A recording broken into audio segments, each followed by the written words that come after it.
सर्वेभ्यो नमो नमः। मैं doctor Praful sir. आप सब कैसे हैं? मुझे आशा और विश्वास है कि आप अच्छे होंगे। मेरे YouTube चैनल संस्कृत देववाणी डॉक्टर प्रफुल्ल सर चैनल पर आप सभी का स्वागत है। आज नए दिन के साथ नए टॉपिक की शुरुआत करते हैं हम लोग वर्ण विचार, क्योंकि यहाँ से बहुत ही परीक्षाओं में पूछा जाता है। हाई स्कूल से लेकर high school, inter, TET, super TET, TGT आदि परीक्षाओं में यहाँ से क्वेश्चन जरूर पूछे जाते हैं, या अन्य कोई प्रतियोगी परीक्षा हो, वनडे एग्जाम हो, उसमें भी ये क्वेश्चन यहाँ से जरूर पूछे हैं। तो हमने विचार किया है किस पर? आज वर्ण विचार होगा। ठीक, तो आइए देखते हैं। वर्ण या अक्षर, वर्ण को ही अक्षर कहा जाता है। तो वर्ण क्या होता है? ध्वनि की सबसे छोटी इकाई, अर्थात मुख से जो ध्वनियां निकलती हैं, जिनका मुख से उच्चारण करते हैं, वो क्या कहलाता है? वर्ण। ठीक, ध्वनि की सबसे छोटी इकाई क्या कहलाता है? वर्ण। वर्ण की परिभाषा संस्कृत में क्या बोलते हैं? ना क्षरति इति अक्षरा, जिसका विनाश नहीं होता है, उनको क्या कहते हैं? हम अक्षर कहते हैं। ठीक, तो वर्ण के अंतर्गत क्या होता है? स्वर भी आते हैं और व्यंजन भी आते हैं। तो स्वर क्या होता है? स्वर को हम लोग संस्कृत में अच भी कहते हैं। ठीक, और व्यंजन को क्या कहते हैं? हल भी कहते हैं, क्योंकि अच प्रत्याहार के अंतर्गत सभी स्वर आ जाते हैं, इसलिए स्वर को अच कहा जाता है। और व्यंजन हल प्रत्याहार के अंतर्गत संपूर्ण व्यंजन आ जाते हैं, इसलिए वो क्या कहता है? व्यंजन कहा जाता है। तो जो आ, ई, उ, क, ख, ग इत्यादि हैं, यही सब आपके क्या होते हैं? वर्ण होते हैं, वर्ण। ठीक, ऐसे इसमें से हम लोग क्या करेंगे? पहले वर्ण एक विषय में जानते हैं। वर्ण क्या होता है? तो वर्ण की परिभाषा, वर्ण स्वर क्या होता है? तो स्वर की परिभाषा क्या है? स्वयं राजन्ते इति स्वराः। क्या होता है? स्वयं राजन्ते इति स्वराः। तो स्वर क्या होते हैं? समझ गए आप लोग? अर्थात जिन वर्णों के उच्चारण में हमें किसी की सहायता ना लेनी पड़े, स्वयं प्रकाशित होते हैं। स्वयं राजन्ते, स्वयं प्रकाशित होते हैं, उन्हें क्या कहते हैं हम लोग? स्वर कहते हैं, स्वर। फिर स्वरों की संख्या कुल कितनी होती है? संस्कृत में स्वर कितने होते हैं, ऐसा पूछा जाता है। तो संस्कृत में जो अच प्रत्याहार होते हैं, उन प्रत्याहारों में जो वर्ण आते हैं, वही संस्कृत के स्वर कहलाते हैं। तो अच प्रत्याहार के अंतर्गत 9 वर्ण आते हैं, जैसे आ, ई, उ, री, ली, ए, ओ, ऐ, औ। ये 9 जो आपके स्वर हैं, यही स्वरों की संख्या संस्कृत में कितनी होती है? 9 होती है। ठीक, अब इसे पूछा जाता है मूल स्वर कितने होते हैं संस्कृत में? तो मूल स्वर संस्कृत में 5 होते हैं। कौन कौन से होते हैं? यही होते हैं आ, ई, उ, री, ली। तो मूल स्वर संस्कृत में कितने होते हैं? 5 होते हैं। इसके बाद जैसे आता है हमारा संयुक्त स्वर, कितने होते हैं? संयुक्त स्वर होते हैं 4। कितने होते हैं? संयुक्त क्या होता है? जिसमें दो वर्णों की मिल से बनते हैं। 2 वर्ण जब आपस मिल जाते हैं तो एक वर्ण बनता है, तो संयुक्त माने होता है जुड़ा हुआ। ये 2 वर्ण मिले तभी ये वर्ण मिला। तो संयुक्त स्वर कौन कौन से होते हैं? 4 होते हैं ए, ओ, ऐ, औ होते हैं। ठीक, यही 4 आपके क्या हैं? संयुक्त स्वर कहलाते हैं। जो संयुक्त स्वर है, कैसे ए बनते हैं? क्योंकि संयुक्त माने जुड़ा होता है।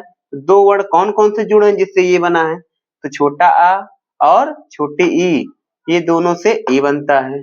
ओ कैसे बना है? छोटा आ और उ से ओ बन जाते हैं। ऐ कैसे बनता है? छोटा आ रहेगा, ए रहेगा, और ए मिलके ऐ बन जाता है, आ और ओ मिलके औ बन जाता है। इस तरह से संयुक्त स्वर कितने हो गए? 4 हो गए। आगे समझ में आया? आगे देखिए, स्वरों के भेद या प्रकार। तो स्वरों के भेद कितने होते हैं, या स्वरों के प्रकार कितने होते हैं? स्वर के भेद कितने होते हैं? 3। स्वर के प्रकार कितने होते हैं? 3, क्योंकि भेद कहो या प्रकार कहो। ठीक, तो 3 भेद या स्वर प्रकार कितने? 3 जो भेद होते हैं स्वर के, वो कौन कौन से हैं, इसके विषय में जानेंगे हम लोग। तो ह्रस्व स्वर होता है नंबर 1। नंबर 2 क्या होता है? दीर्घ स्वर होता है। नंबर 3 क्या होता है? प्लुत स्वर होता है। ठीक, ह्रस्व स्वर की पहले परिभाषा जान लेते हैं क्या होता है। ह्रस्व स्वर वह स्वर होते हैं जिन स्वरों के उच्चारण में एक मात्रा का समय लगता है। क्या लगता है, एक मात्रा का समय जो इसमें लगता है वो हर्ष स्वर कहलाते हैं। तो हर्ष स्वर कौन कौन से होते हैं, वो कितने होते हैं, तो हर्ष स्वर हमारे कितने होते हैं, 5 होते हैं। 5 हर्ष स्वर होते हैं।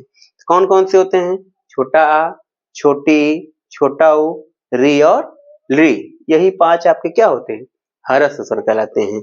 अब दीर्घ स्वर परिभाषा पहले हम लोग जान लेते क्या होता है।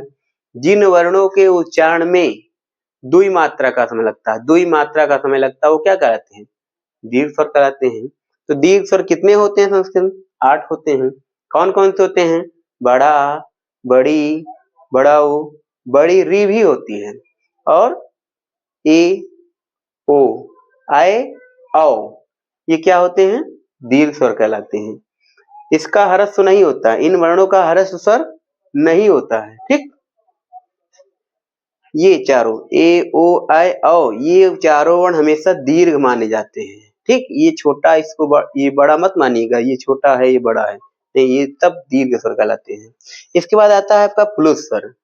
प्लुत स्वर कौन से होते हैं, जैसे जिन, इसकी परिभाषा पर जानते हैं। प्लुत स्वर क्या है, जिन वर्णों के उच्चारण में दुई मात्रा से अधिक अर्थात 3 मात्रा का समय लगता है, अर्थात किसी को बुलाने के लिए हम लोग प्रयोग करते हैं, तो उनमें क्या होता है, वो प्लुत स्वर कहलाता है। जैसे ओम, कुछ देर हम लोग रुक रहे हैं ओम के बाद ना, तो इसी में है प्लुत स्वर कहलाता है। ओम 3, जो 3 का चिन्ह होता है वो क्या होता है, प्लुत का मात्रा होता है, ठीक। इसके लिए आगे बताया गया आपको वर्णों का उच्चारण काल। तो वर्णों का उच्चारण काल क्या होता है, यही आपको जो 3 बताए गए हर्ष, दीर्घ, प्लुत, वही आपको संस्कृत में बताया जा रहा है। क्या बताया जा रहा है कि एक मात्रो भवेत ह्रस्वो, एक मात्रा भवेत माने होता है किसमें, हर्ष स्वर में। तो एक मात्रा जिसमें होता है वो क्या कहलाता है, हर्ष स्वर। दुई मात्रो दीर्घम उच्चते, दुई मात्रा का समय जिसमें लगता है वो दीर्घ कहलाता है, ठीक। त्रिमात्रस्तु प्लुतो गेया, 3 मात्रा का समय जिन जिन वर्णों में लगे उसको प्लुत वर्ण जानना चाहिए, ठीक, प्लुत स्वर जानना चाहिए। और व्यंजनम चा अर्धमात्रिकम, व्यंजन जो होते हैं क्या होते हैं, अर्धमात्रिक होते हैं, ठीक। इसीलिए व्यंजन में हलंत लगा रहता है, ये क्या हो गए, व्यंजन में अर्धमात्रिक होते हैं। तो इस प्रकार से आपको इसके विषय में अच्छी जानकारी समझ लेना चाहिए, क्योंकि यहाँ से बहुत क्वेश्चन आते हैं। क्वेश्चन ऐसे आएंगे, वर्ण या अक्षर किसे कहते हैं, या ऐसे पूछ लेंगे वर्ण के अंतर्गत स्वर आते हैं या व्यंजन आते हैं, या स्वर या व्यंजन दोनों आते हैं, तो आपके स्वर और व्यंजन दोनों आएंगे। अगर पूछा जाएगा स्वर की परिभाषा क्या है, ये पूछा जाता है स्वयं राजन्ते इति स्वराः बोलते हैं। अगर पूछा जाता है स्वरों की संख्या संस्कृत में कितनी होती है, तो हम जानते हैं अच प्रत्याहार में 9 वर्ण आते हैं। 9 वर्ण क्या होते, वही वो 9 वर्ण क्या होते हैं, स्वरों की संख्या 9 मानी गई, ठीक। अगर मूल स्वर पूछा जाएगा, मूल स्वर आपके 5 होते हैं, आ, ई, उ, री, ली, ये 5 हो जाएंगे। अगर आपसे पूछा जाए स्वरों के भेद या प्रकार कितने होते हैं, बता दीजिए 3 होते हैं। कौन कौन से हो गए, ह्रस्व दीर्घ प्लुत हो जाएंगे ना। अगर आपसे पूछा जाएगा, एक यहाँ छूट गया था, संयुक्त स्वर अगर पूछा था, संयुक्त स्वर कितने होते हैं संस्कृत में, तो बोल दीजिए 4, ए, ओ, आए और औ। कैसे कैसे बने हैं इस प्रकार बता दीजिएगा। हर्ष स्वर जान ही गए, क्या हो गया, 5 होते हैं। दीर्घ स्वर कितने होते हैं, 8 होते हैं। प्लुत में 3 मात्रा का समय चिन्ह होता है, ये आपको इस प्रकार बताएगा। तो मुझे आशा और विश्वास है कि आप अच्छी तरह से वर्ण विचार में स्वर के विषय में आप समझ गए होंगे। अगला वीडियो में आपको हम व्यंजन के विषय में बताएंगे। वर्णमाला में अभी स्वर के विषय में चर्चा हुई है, आपको हम व्यंजन के बारे में अच्छे समझाएंगे। तब तक लिए धन्यवाद, नमो नमः।